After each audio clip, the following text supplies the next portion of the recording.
seems like from what we've kind of gotten a glimpse of, Unrivaled's really offering an unparalleled experience for the players.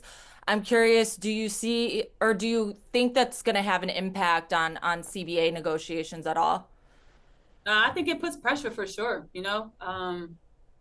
It's been amazing. A lot of people had a lot of things to say about Unrivaled, about how it would be the first season, but it's been great.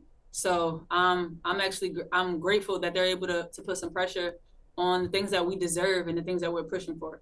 Unrivaled showing that you don't need a lot of time to pull resources together to be able to put a good product out there. The wait and being happy with what we just already have is not going to fly here at Unrivaled. And I think that's what's going to help the W. Well, it should. Hopefully it helps the W push forward, bringing in more viewership, bringing in more partners. There's definitely different partners here that's not a part of the W. So hopefully, they can reach into that because now the door is open. But it's definitely going to put pressure on the league to do better, honestly, in my opinion. Callie, what do you think? Do you think it's going to put pressure on the league? Like I said, I feel like if the pressure's not already on for the league, then that's a huge issue. But like I said, I think that this helps. I think that this helps. And I think that, in the grand scheme, I think like Brittany Griner mentioned like some external partners, like partners that maybe could be like that all plays a role because the WNBA's existing partners are pretty like long-standing, I would say. And so it's like, don't get too comfortable. Maybe like Did you see the that Tempo? The Tempo just announced Sephora as a with partner. Sephora Canada. Yeah. Pretty cool. So I think that that's the way that I'm looking at this. But I mean, I really hope that like the pressure is already on. That's why I keep emphasizing it because I would be so disappointed if that wasn't already the case. Like if it took Unrivaled for there to be pressure on the WNBA side to really get it together in negotiations with these players, would be I would be disappointed. Yeah, I think I have a Yeah. slightly different opinion. Like the pressure may have been on, but I don't know if it was like real pressure that would have been acted on, I guess, if you will. Yeah. Like, for example, we remember everything that like happened with the whole like rivalry discussion when the commissioner went on, the broadcast and said what she said, and players didn't agree with her comments. And we would think by now, shouldn't the commissioner already know this? And yet she still went on and responded the way she did. And yet we have 5 games between the two players that she was talking about, which really, I think we've talked about this before, that align with her initial comments, like in terms of like they're gonna like push that and lean into that. So, when we say the pressure's on, like there are some people who think the league didn't even get enough for their media deals. And, obviously I would not disagree with that. I right. would not disagree with that. Yeah. They have the capacity to, I think, revisit that. But that I just thought it was so notable to hear so many players be like, to get the league to do better, to, we deserve. I feel like, they're high key calling out the league. And so Absolutely. when the league is seeing all of this commentary, when the Chicago Sky hears what Angel Reese has to say in that first segment, I'm just wondering, like, do we really think there's going to be direct action as a result of it? I mean, what are they taking from these comments the players are making, Callie? That's sort of rhetorical, but what do you think? Yeah, I mean, you're asking how do you think the WNBA is responding Yeah, to like, like are these we going to see a comments? real response, like a tangible response? Because words are nice, right? I mean, probably not like an immediate one, I would say. I think that happens through like negotiations, like CBA negotiations and stuff like that. I do think that I personally, like, just to be super frank, I'm someone who is like notoriously too naive when it comes to the WNBA.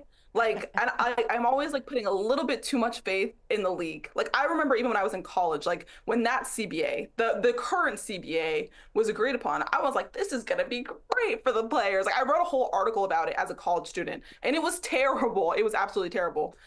There were so many things that just kind of like you could tell were not considered for these players. And so I think that like my hope maybe is that the W will hear these comments and just be a little bit more like, let's just be more considerate to like detail and like be more thoughtful, be more intentional. Because I think that you alluded to kind of like Commissioner Kathy Englebert's comments about the rivalry and stuff like that. That was just not, and maybe actually, and here's why, maybe it was intentional, but it wasn't thoughtful, right? It wasn't like considerate.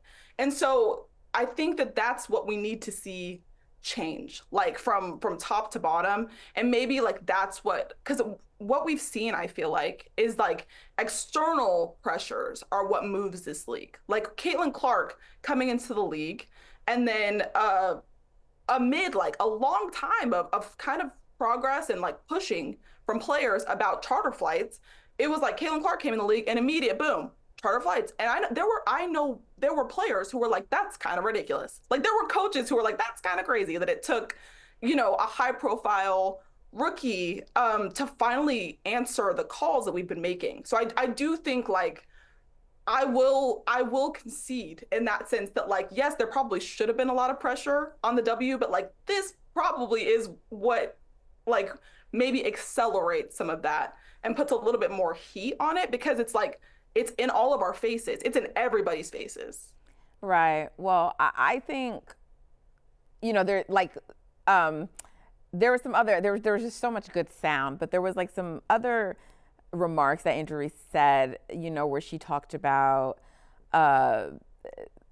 like Unrivaled is just going to be so big, you know, like she knows like it's big now, but it's going to, you know, it's going to be really big.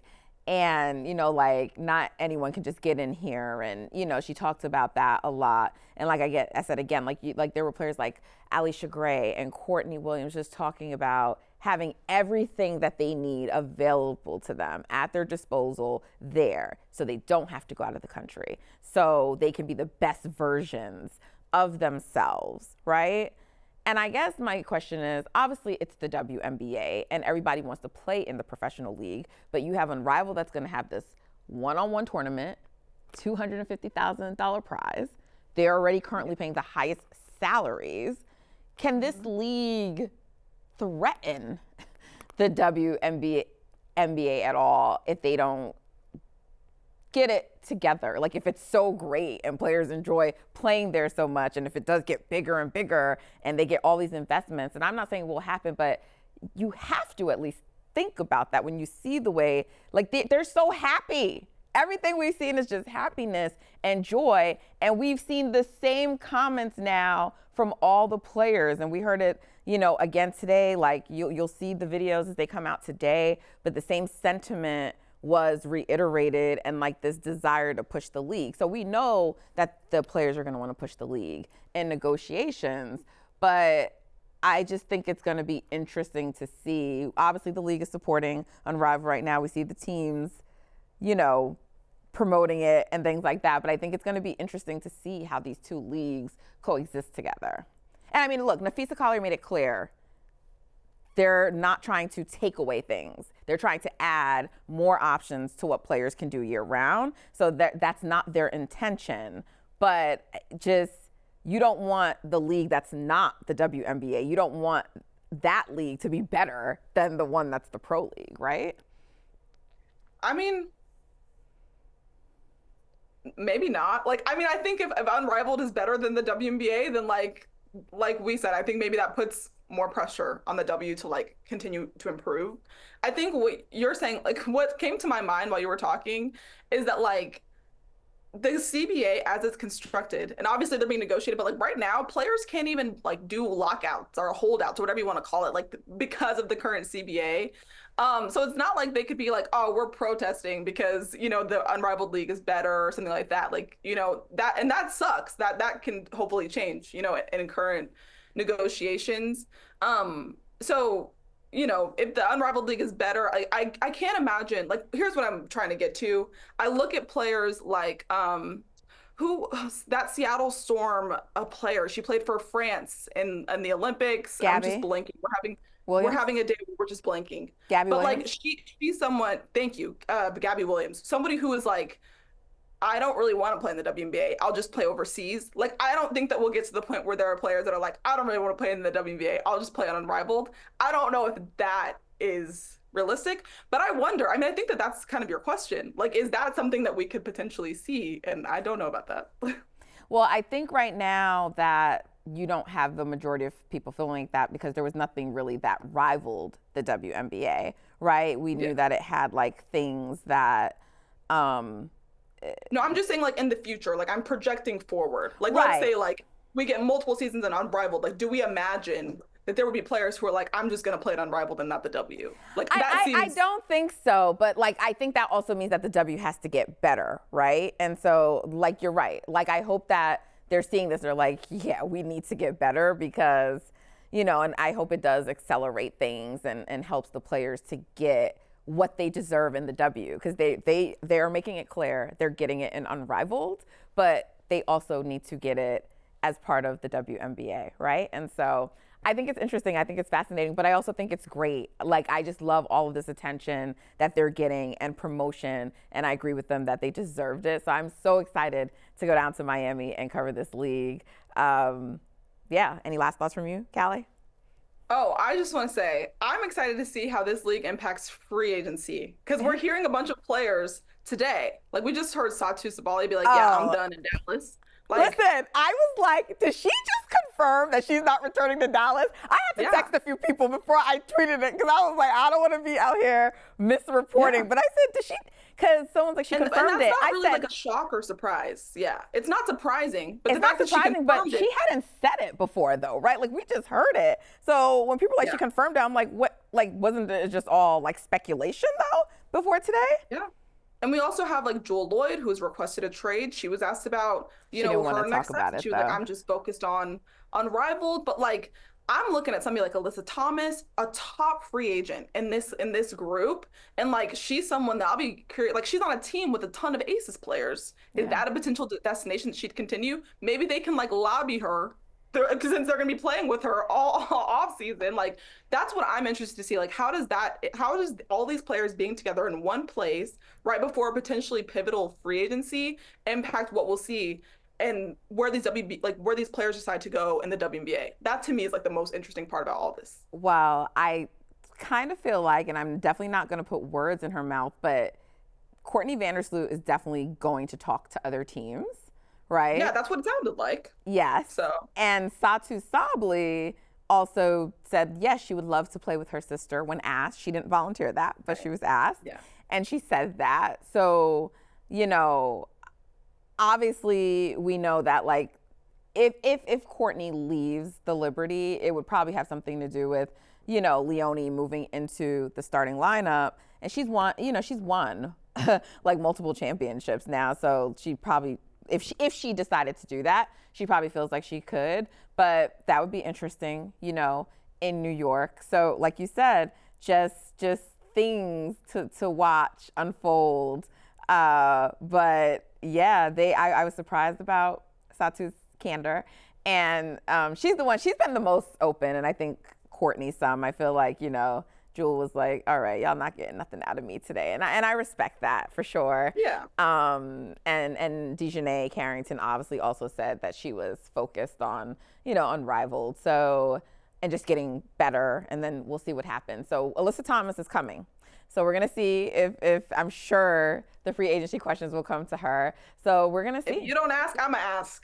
That's someone is going to ask. So, Good things in store for women's basketball at every level, pro and college. So thanks for tuning in today, Callie. Thank you for joining me. Such a fun conversation. All right, take care. Okay, bye.